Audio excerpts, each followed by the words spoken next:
जो पिला माने भी सब आमर रेलवे जेई बा आमर जो RRB JE junior engineer office को आपण माने वेट करथिले आपण मान पय बहुत बड़ खुशी खबर कारण फाइनली रेलवे तरफ रु हमर जेई रो वैकेंसी आसे हला कौन रोच यार eligibility criteria selection process CBT exam केमिति हबो कौन यार सिलेबस अछि कौन यार नीति नियम सब वर्तमान आसंतु आमे जानिबा हला जोन फर्स्ट टाइम चैनल को आछत लाइक कर दबो सांग माने पाखु शेयर कर दबो चैनल वीडियो को ओके आउ सब्सक्राइब कर दियंतु जहाँ द्वारा कि आमर बेल नोटिफिकेशन को मध्य ऑन कर दियंतु या द्वारा आमर वीडियो नोटिफिकेशन आपन पाखु पहुंच जियो ओके। तो सांग माने ये देखंतु एटा होची आमर रेलवे रिक्रूटमेंट बोर्ड तरफ आछि ओके डिटेल एठी सब लिखाई छी आपन कोन अछि ना recruitment for the post of junior engineer आपन एथि अछि डेप्यूट मटेरियल सुपरिटेंडेंट अछि आमर केमिकल एंड मेट्रोलॉजिकल असिस्टेंट रो वैकेंसी आछि एथि ओके। तो बर्तमान देखु आमर अप्लाई डेट हूँ के ना आमर अप्लाई डेट हम 31/10/2025 माने 31 तारीख ठारू ये अप्लाई आरंभ हो अक्टोबर 31 रु अप्लाई आरंभ हो बुझिपारे आपनकर लास्ट डेट हूँ के ना 30/11/2025 माने कि नवेम्बर 30 तारीख हूँ लास्ट डेट सेमती आपनकर जदि फी पेमेंट करना आप लास्ट डेट हूँ 2 डिसेम्बर 2025 एवं जदि भावतु आप निज सब अप्लाई करदे सब सबमिट करदे आपड़ किसी करेक्शन कर मोडिफिकेशन करने चाहते है ताहले आपण 3 डिसेम्बर रु 12 डिसेम्बर भितर करेंगे किंतु तापाई आपको एक्स्ट्रा चार्ज लगे 250 टका है तेणु जिते बड़े भी अप्लाई कर भाभी चिंते अप्लाई करूँ निज डाटा डॉक्यूमेंट सब ठीक ठाक दिंतु ओके। तापर सांग देखो ए आमर पोस्ट कौन अच्छी वैकेंसी कौन अच्छी एज कौन आपणकर मेडिकल स्टैंडर्ड ए कौन है सांग ये आमर पोस्ट हूँ कौन ना जूनियर इंजीनियर जहाँकि आपको कही डेप्यूट मटेरियल सुपरिटेंडेंट आउ केमिकल एंड मेट्रोलॉजिकल असिस्टेंट या माने मिक्स होगी आसी लेवल 6 जॉब ये आपंकर हूँ ओके 35,400 टका इनिशियल पे ये आपंकर अन्य जो अलाउंस फालाउंस अच्छी मिस पाखापाखि 60,000 प्लस मैंने आपको 60,000 पाखापाखि हो पाए मिल ओके। तापर हूँ कौन ना आपण बयस मागुची से 18 रु 33 जो मैंने आमर ओबीसी अच्छा एससी एसटी फिजिकल डिजेबिलिटी से रिलैक्सेशन अच्छी आउ टोटाल आपंकर जिते सब आरआरबी आम टोटाल वैकेंसी रोचे 2569 बुझिपारे आम टोटाल वैकेंसी रही ओके।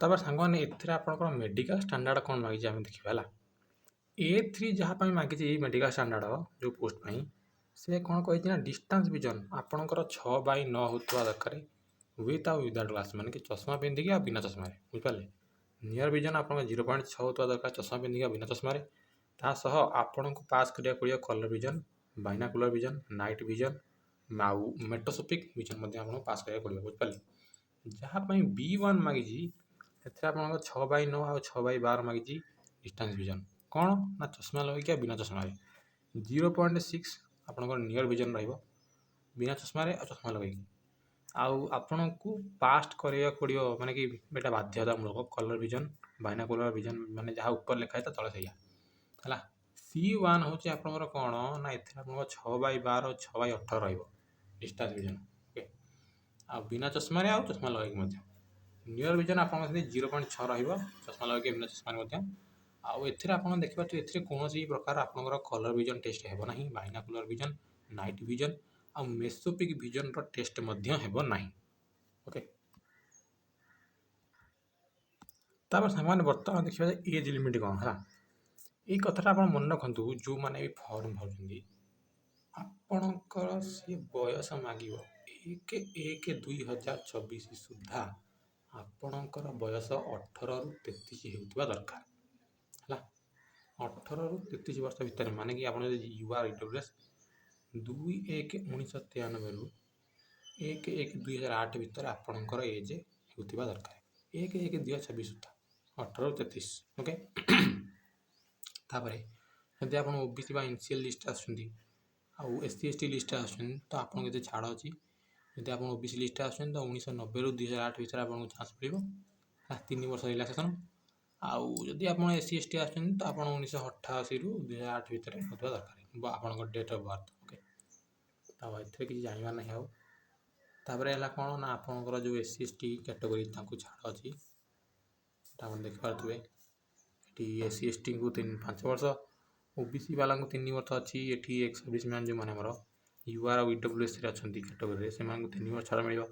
ଯେଉଁ ଏକ୍ସ ସର୍ଭିସମ୍ୟାନ୍ ମାନେ ଆମର OBC ତାଙ୍କୁ 6 ବର୍ଷ, ଯେଉଁ ଏକ୍ସ ସର୍ଭିସମ୍ୟାନ୍ ମାନେ ଆମର SC/ST ତାଙ୍କୁ 8 ବର୍ଷର ଚାନ୍ସ ମିଳିବ ହେଲା ଛାଡ଼। ତାପରେ ହେଉଛି ଯେଉଁମାନେ ଡିସେବଲ୍ ଲୋକ UR EWS ତାଙ୍କୁ 10 ବର୍ଷ, ଯେଉଁମାନେ OBC ତାଙ୍କୁ 13 ବର୍ଷ, ଆଉ SC/ST ବାଲାଙ୍କୁ 15 ବର୍ଷ ମିଳିବ ହେଲା। ତ ଆପଣମାନେ ନିଜ କ୍ୟାଟେଗୋରୀ ଦେଖିଦେବେ ଯେ ଆପଣ କେଉଁ କ୍ୟାଟେଗୋରୀ ଆସୁଛନ୍ତି, ସେଇ ଅନୁସାରେ ଆପଣଙ୍କୁ ଏଥିରେ ଛାଡ଼ ମିଳିବ। ଯେଉଁମାନେ ଫିମେଲ୍ ହେଲା ଆଉ ୱିଡୋ ଯେଉଁମାନେ ଯାହାକୁ ଡିଭୋର୍ସ ମଧ୍ୟ ମିଳିଛି ସେମାନେ ମଧ୍ୟ ଏଥିରେ ଆପ୍ଲାଏ କରିପାରିବେ। ଓକେ। ତାପରେ ହେଉଛି କ'ଣ ନା ଏଥିରେ ଆପଣଙ୍କର ଯେଉଁ ପେମେଣ୍ଟ ହେବ ଏଇଟା ଅନଲାଇନ୍ ମୋଡ଼୍ରେ ରହିବ। ଆଉ ଆମର ଯେଉଁ UR ଆଉ ଆମର ଯେଉଁ EWS, ଓକେ, UR ଆଉ EWS ବାଲା ତାଙ୍କୁ 500 ଟଙ୍କା ଫି ଦେବାକୁ ପଡ଼ିବ, ପଛରେ ଆପଣଙ୍କର 400 ଟଙ୍କା ରିଫଣ୍ଡ ହେବ ହେଲା। ତାପରେ ଏଠୁ ଆପଣଙ୍କର ଯେଉଁମାନେ ରହିଲେ SC/ST ଆଉ ଏକ୍ସ ସର୍ଭିସମ୍ୟାନ୍ ଆଉ ଫିଜିକାଲ୍ ଡିଜେବଲ୍ଡ ଲୋକ, ଫିମେଲ୍, ଟ୍ରାନ୍ସଜେଣ୍ଡର, ମାଇନରିଟି ଆଉ EBC ମାନେ କ'ଣ ନା ଆମର ଯେଉଁ ଇକୋନୋମିକାଲ୍ ବ୍ୟାକୱାର୍ଡ଼ କ୍ଲାସ୍, ସେ 250 ଟଙ୍କା ଦେବେ, କିନ୍ତୁ ଆପଣଙ୍କୁ ସେ 250 ଟଙ୍କା ରିଟର୍ନ ମଧ୍ୟ ହେଇଯିବ। ବୁଝିପାରିଲେ? ଏଇଠି ଗୋଟେ ଜରୁରୀ ଜିନିଷ ମୁଁ କହିଦେଉଛି, ଯେଉଁମାନେ ସବୁ ଆମର ମାଇନରିଟି ହେଲା, ଯେଉଁମାନେ ମାଇନରିଟି ଅଛନ୍ତି ସେମାନଙ୍କ ପାଇଁ ଗୋଟେ ଜରୁରୀ ଜିନିଷ କ'ଣ ନା ଆପଣଙ୍କର ଯେତେବେଳେ ଡକୁମେଣ୍ଟ ଭେରିଫିକେସନ୍ ହେବ, ଆପଣ ସେଠି ଗୋଟେ ଆପଣ ମାଇନରିଟି ବୋଲି ଆପଣ ଗୋଟେ ଆଫିଡେଭିଟ୍ଟେ ସେଠିକି ଧରିକି ଯାଇଥିବେ। ବୁଝିପାରିଲେ? ସେଠି ଆପଣ ଗୋଟେ ଆଫିଡେଭିଟ୍ଟେ ସେଠିକି ଧରିକି ଯାଇଥିବେ। ଆପଣ ଯେତେବେଳେ ଡକୁମେଣ୍ଟ ଭେରିଫିକେସନ୍ ହେବ ଏଇଟା ସେତେବେଳେ କାମରେ ଆସିବ। ଓକେ। ତାପରେ ହେଲା ଆପଣଙ୍କର କ'ଣ ନା ଆପଣମାନଙ୍କର ରିକ୍ରୁଟମେଣ୍ଟ ପ୍ରୋସେସ୍ କେମିତି ହେବ। ରିକ୍ରୁଟମେଣ୍ଟ ପ୍ରୋସେସ୍ ଆପଣଙ୍କର 4ଟି ଷ୍ଟେଜ୍ରେ ହେବ। ପ୍ରଥମେ ଆପଣଙ୍କର CBT 1 ହେବ। CBT 1 ଯେଉଁମାନେ ପାସ୍ କରିବେ ତାଙ୍କୁ CBT 2ରେ ବସା ହେବ। CBT 2 ପରେ ଏଥିରେ ଯେଉଁମାନେ ଭଲ ନମ୍ବର ରଖିବେ ତାଙ୍କୁ ଡକୁମେଣ୍ଟ ଭେରିଫିକେସନ୍, ତାପରେ ଏଠୁ ମେଡ଼ିକାଲ ପାଇଁ ଡାକା ହେବ ହେଲା। 4ଟି ଷ୍ଟେଜ୍ରେ ହେବ। CBT 1ଟା ଆପଣଙ୍କର ଜଷ୍ଟ ଫର୍ କ୍ୱାଲିଫାଇଂ। ମେନ୍ ଜିନିଷ ହେଉଛି CBT 2। CBT 2ରେ ଆପଣ ଯଦି କ୍ଲିୟର କରୁଛନ୍ତି ତାପରେ ତେଣିକି DV ଆଉ ମେଡ଼ିକାଲ ଏକ୍ଜାମ୍ ପାଇଁ ଆପଣଙ୍କୁ ଡକା ହେବ। ଯଦି ଡକୁମେଣ୍ଟ ଭୁଲ ଥିବ ଡକୁମେଣ୍ଟରେ ଆପଣ କଟିଯିବେ ହେଲା। ତେଣୁ ଡକୁମେଣ୍ଟ ମଧ୍ୟ ଠିକ୍ ଠାକ୍ ରଖିଥିବେ। ବୁଝିପାରିଲେ? ବର୍ତ୍ତମାନ ଆମେ ଦେଖିବା ଯେ କେମିତି ହେବ ଆପଣଙ୍କ ଏକ୍ଜାମ୍ଟି ହେଲା। ଆପଣଙ୍କର CBT 1ରେ 90 ମିନିଟ୍ ଆପଣମାନଙ୍କୁ ସମୟ ମିଳିବ। ଓକେ। ଯେଉଁମାନେ ଫିଜିକାଲ୍ ଡିଜେବଲ୍ ଲୋକ ତାଙ୍କୁ 120 ମିନିଟ୍ ସମୟ ମିଳିବ। କୋଶ୍ଚିନ୍ ଆପଣଙ୍କର ଟୋଟାଲ୍ 100ଟି ଆସିବ। ବୁଝିପାରିଲେ? ଆପଣଙ୍କ ଯେ ସବଜେକ୍ଟ ରହିବ କ'ଣ ନା ଏଇଠି ଦେଖନ୍ତୁ 4ଟା ସବଜେକ୍ଟ ଅଛି। ମ୍ୟାଥ୍, ଆପଣଙ୍କ ରିଜନିଂ ଆଉ ଜେନେରାଲ୍ ଆୱାରନେସ୍, ଜେନେରାଲ୍ ସାଇନ୍ସ। ବୁଝିପାରିଲେ? ଆପଣଙ୍କର ଏଥିରେ ମ୍ୟାଥ୍ରେ ସେଇ ବୋର୍ଡ଼ ମ୍ୟାଥ୍ ଆସିବ, ଡିସିମଲ୍ ଫ୍ରାକ୍ସନ୍ ଆସିବ, LCM SCM ଯାହାକି ଆପଣ ଜାଣିଥିବେ, ରେସିଓ ପ୍ରୋପୋର୍ସନ୍, ପରସେଣ୍ଟେଜ୍ ଆସିବ, ମେନ୍ସୁରେସନ୍ ଆସିବ, ଟାଇମ୍ ଆଣ୍ଡ ୱାର୍କ ଆସିବ, ଟାଇମ୍ ଆଣ୍ଡ ଡିଷ୍ଟାନ୍ସ ଆସିବ, ଆଉ ସିମ୍ପଲ୍ ଇଣ୍ଟରେଷ୍ଟ, କମ୍ପାଉଣ୍ଡ ଇଣ୍ଟରେଷ୍ଟ ଆସିବ, ପ୍ରଫିଟ୍ ଲସ୍ ଆସିବ, ଆଲଜେବ୍ରା, ଜେମେଟ୍ରି ଆସିବ, ଆଉ ପାଇପ୍ ଆଉ ସିଷ୍ଟର୍ନ ଆସିବ, ସ୍କୋୟାର ରୁଟ୍ ଆସିବ, ଏଜ୍ କାଲକୁଲେସନ୍ ଆସିବ ଆମର ହେଲା। ଟ୍ରିଗୋନୋମେଟ୍ରି କ୍ୱେଶ୍ଚିନ୍ ଆସିବ, ସେଇ ମାନେ ରେଲୱେ ଗ୍ରୁପ୍ ଡିରେ ଯାହା ଯାହା ଆସୁଛି ସେଇ ଆସିବ। ବୁଝିପାରିଲେ? ଆଉ ରିଜନିଂ ଆପଣମାନେ ଜାଣିଥିବେ, ଆମର ଆନାଲଗ ଆସିବ, ଆଲଫାବେଟିକାଲ୍ ନମ୍ବର ଆସିବ, କୋଡ଼ିଂ ଡିକୋଡ଼ିଂ, ଆଉ ଆମର ସିଲୋଜିଜମ୍ର କ୍ୱେଶ୍ଚିନ୍ ଆସିବ, ଜମ୍ବଲିଂର କ୍ୱେଶ୍ଚିନ୍ ଆସିବ, ଭେନ୍ ଡାଇଗ୍ରାମ୍ ଆସିବ, ଡାଟା ଇଣ୍ଟରପ୍ରିଟେସନ୍ ଆସିବ, ଆଉ ଆପଣମାନଙ୍କ ଡିସିଜନ୍ ମେକିଂରୁ ଆସିବ, ବ୍ଲଡ୍ ରିଲେସନ୍ ଆସିବ। ଓକେ। ଏ ନର୍ମାଲ୍ ଜିନିଷ। ଜେନେରାଲ୍ ଆୱାରନେସ୍ ଏଥିରେ ଆପଣଙ୍କର କ'ଣ ନା Indian geography, culture and history, ଆଉ ଫ୍ରିଡ଼ମ୍ ଷ୍ଟ୍ରଗଲ୍ କ୍ୱେଶ୍ଚିନ୍ ଆସିବ, ସ୍ପୋର୍ଟସ୍ରେ ଆସିବ, ଆଉ environment issue concerning India and the world, ମାନେ ୱାର୍ଲଡର ଯେଉଁ ଇନଭାରମେଣ୍ଟ ରିଲେଟେଡ୍ ଇସ୍ୟୁ ସେଥିରେ କ୍ୱେଶ୍ଚିନ୍ ଆସିବ ହେଲା। କରେଣ୍ଟ ଆଫେୟାର୍ ତ ଯାହା ବି ହେଲେ ଆସିବ, ଏଇଟା ମାନେ ପରମାନେଣ୍ଟ ଜିନିଷ। ଇଏ ଆସିବନି ବୋଲି ମାନେ ଆପଣ କହିପାରିବେ, ଇଏ ଆସିବ ମାନେ ଆସିବ କରେଣ୍ଟ ଆଫେୟାର୍ସ। ଓକେ। ପଲିଟିର କ୍ୱେଶ୍ଚିନ୍ ଆସିବ ହେଲା। ଆଉ ତାପରେ ହେଉଛି ଜେନେରାଲ୍ ସାଇନ୍ସ ଆପଣଙ୍କର କ'ଣ ନା ଏଠି ଦେଖନ୍ତୁ ଲେଖିଛି 10th ଲେବୁଲ୍ରେ ଆପଣଙ୍କର ଜେନେରାଲ୍ ସାଇନ୍ସ ଆସିବ, ଆପଣଙ୍କ ଫିଜିକ୍ସ, କେମିଷ୍ଟ୍ରି ଆସିବ, ଲାଇଫ୍ ସାଇନ୍ସ ଆସିବ। ଓକେ। ଏଇ ହେଉଛି CBT 1 ସିଲାବସ୍। ବର୍ତ୍ତମାନ ଦେଖନ୍ତୁ ଏଥିରେ ଆପଣଙ୍କର ମ୍ୟାଥ୍ରେ ଆସିବ 30ଟା କ୍ୱେଶ୍ଚିନ୍, 30 ନମ୍ବର, ରିଜନିଂ 25ଟି କ୍ୱେଶ୍ଚିନ୍, 25 ନମ୍ବର, ଜେନେରାଲ୍ ଆୱାରନେସ୍ 15ଟା କ୍ୱେଶ୍ଚିନ୍, 15 ନମ୍ବର, ସାଇନ୍ସରୁ ଆପଣଙ୍କର 30ଟି କ୍ୱେଶ୍ଚିନ୍, 30 ନମ୍ବର। ଟୋଟାଲ୍ ଆପଣଙ୍କର 100ଟା କ୍ୱେଶ୍ଚିନ୍, 100 ନମ୍ବରର 90 ମିନିଟ୍ର ଆପଣଙ୍କୁ ସମୟ ମିଳିବ। ଓକେ। ଏଥିରେ ନେଗେଟିଭ୍ ମାର୍କିଂ ମଧ୍ୟ ଅଛି 1/3ର। ବୁଝିପାରିଲେ? ତାପରେ ହେଉଛି ଆପଣମାନଙ୍କର କ'ଣ ନା ଯେଉଁମାନେ ସବୁ CBT 1 କ୍ଲିୟର କରିବେ ତାଙ୍କୁ CBT 2 ପାଇଁ ଡାକା ହେବ। ଆଉ ଗୋଟେ ଜିନିଷ ମନେ ରଖନ୍ତୁ ଯେ ଯେତିକି ଭ୍ୟାକେନ୍ସି ଥିବ ତାର ଠିକ୍ 15 ଗୁଣା ପିଲାଙ୍କୁ ହିଁ ସେ CBT 2କୁ ଡାକିବ। ଓକେ।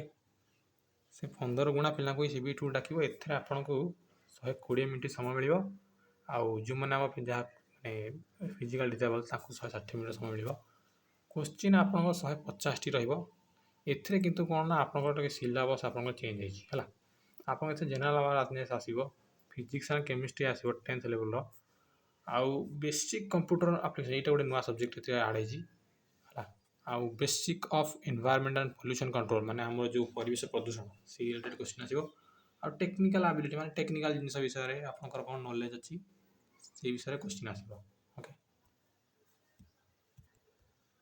बर्तमान आपनकर CBT 2 रे जनरल अवेयरनेस 15 टा क्वेश्चन 15 नंबर फिजिक्स केमिस्ट्री रू 15 टा क्वेश्चन 15 नंबर कंप्यूटर नॉलेज रू 10 टा क्वेश्चन 10 नंबर आसीबो एनवायरनमेंट पोल्यूशन रू 10 टा क्वेश्चन 10 नंबर आ सबुठारू अधिक आपनकर आसीबो टेक्निकल एबिलिटी रे 100 टी क्वेश्चन 100 नंबर टोटाल आपनकर होची 150 क्वेश्चन 150 नंबर रो ओके आपण मानकु एठी टाइम मिलिबो 120 मिनिट रो बुझिपाले ओके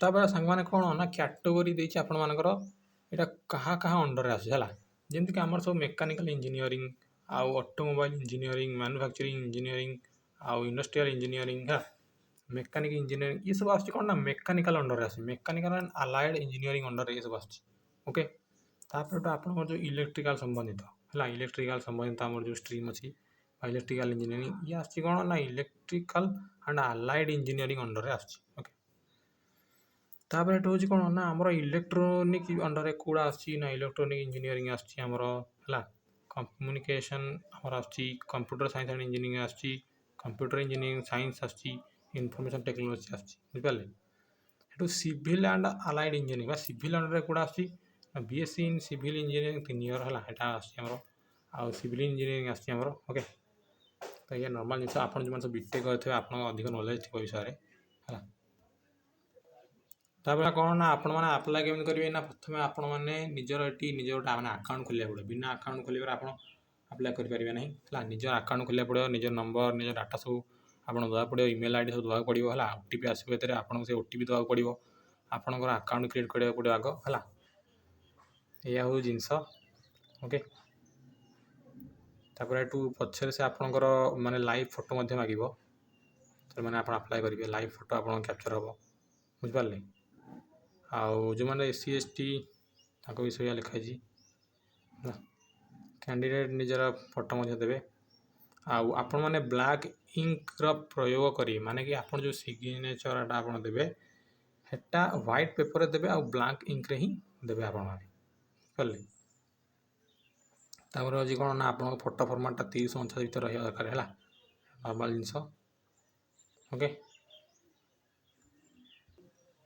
तापर ये देखो जहाँ मुझे आगुरी कहती से लिखाई 250 टका आपड़ी मोडिफिकेसन करेंगे आपन को 250 टका देवा पड़ो बुझे तेणु कहीं भाई खालीटार भूल भाल दब जिते बड़े दब पूरा ठीक ठाक निज डॉक्यूमेंट दब ताकि पचर आ मोडिफाई करने आमको दरकार पड़ोनी तापर यहाँ हूँ वेबसाइट जहाँ आप देखी आमर ओडार हूँ कौन ना RRB भुवनेश्वर गोटे कथा मन रखिता जी भी रेलवे अप्लाई करुच भूल भी 2-3टा वेबसाइट रे जाके अप्लाई करबनी है ये वेबसाइट रे रजिस्ट्रेशन से वेबसाइट रजिस्ट्रेशन ये अकाउंट क्रिएट करके अप्लाई करेंगे एमती भूल भी करेंगे ना ना आपंकर फॉर्म रिजेक्ट हो ओके ये देखो से जिनटा कही रिजेक्शन रे आप 3-4टा RRB रे आप अकाउंट क्रिएट करके अप्लाई कर रिजेक्ट हो ओके फोटो जदि आप माने ठीक से दे नथिबे निजर कैप पिंधे चश्मा पिंधे आप रिजेक्ट हो सिग्नेचर ठीक ठाक जब न देते ताले आप रिजेक्ट हो ओके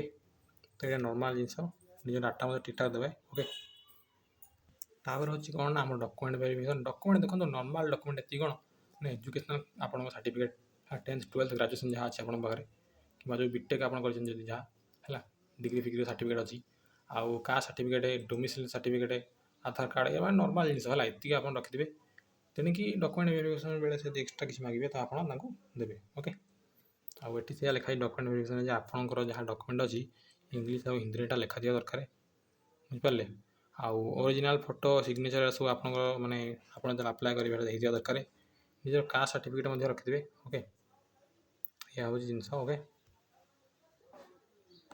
तापर हूँ कौन ना देखूँ এইটি ହେଉଛି ଟିକେ ଅଲଗା ପ୍ରୋସେସ୍ ହେଲା। ଏଇଠି ଦେଖନ୍ତୁ ସେ କ୍ୱାଲିଫିକେସନ୍ ଦେଇଛି ହେଲା। ଆମର junior engineer electrical EMU, electrical TRD, electrical general service ହେଲା।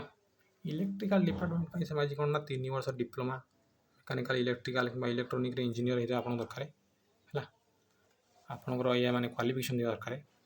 ଓକେ, ତାପରେ ଏଠୁ ହେଉଛି କ'ଣ ନା ଆମର ଯେଉଁ ଇଞ୍ଜିନିୟରିଂ ପାଇଁ ହେଇଥିବ ଆପଣଙ୍କର ସିଭିଲ୍ ଇଞ୍ଜିନିୟରିଂ ମାନେ 3 ବର୍ଷ ଡିପ୍ଲୋମା ଦରକାର in civil engineering or BSc in civil engineering or 3 year duration ହେଲା। ସିଭିଲ୍ ଇଞ୍ଜିନିୟର ଆପଣଙ୍କର ଡିପ୍ଲୋମା ଦରକାର ସିଭିଲ୍ ଇଞ୍ଜିନିୟରିଂରେ, ବୁଝିପାରିଲେ, BSc ସହିତ। ଓକେ, ତାପରେ ଏଠି ହେଉଛି କ'ଣ ନା ସେ ପୋଷ୍ଟ ମର୍ଜ କରିଦେଇଛି, ବୁଝିପାରିଲେ। ଜୁନିୟର ଇଞ୍ଜିନିୟର ଇଲେକ୍ଟ୍ରିକାଲ ଡିଜାଇନ୍ ଆଉ ଜୁନିୟର ଇଞ୍ଜିନିୟର ଇଲେକ୍ଟ୍ରିକକୁ ସେ ମିଶାଇ ଦେଇ କ'ଣ କରିଛି ନା ଆପଣଙ୍କର ଜୁନିୟର ଇଞ୍ଜିନିୟର ଇଲେକ୍ଟ୍ରିକାଲ ନାଁ ଦେଇଦେଇଛି।